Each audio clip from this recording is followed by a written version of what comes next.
In the quiet heart of the Himalayas, where ancient traditions echo through time, one remarkable journey concludes and another begins. For decades, Madam Waglong poured her heart and soul into the temple's bakery, a silent guardian of daily sustenance.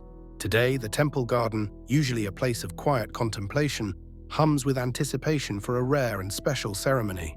At the heart of it all stands Madam Waglong, radiating a lifetime of dedication, her beloved companions faithfully at her feet. A receiving line forms, a gesture of profound respect from those she has served and nurtured throughout her years.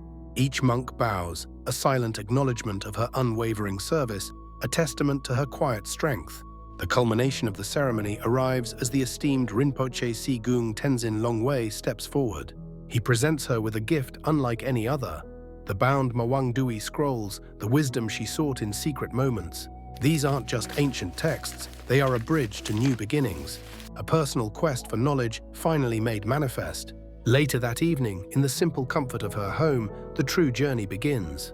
With BG and KiKi as her quiet companions, she gently unfurls the flower-stained pages. The Dao Yin Tu scroll, revealing ancient figures performing movements remarkably similar to modern Qigong and Tai Chi. Exercises designed not just for movement, but to guide vital energy through the body for health and longevity. This is Madam Waglong's first official act of retirement, embracing ancient wisdom, discovering balance, one breath at a time. Like, share, subscribe to Jasam Serene Vibes 4BH to join the journey with Madam Waglong, BG, and KiKi. Because balance begins with a breath.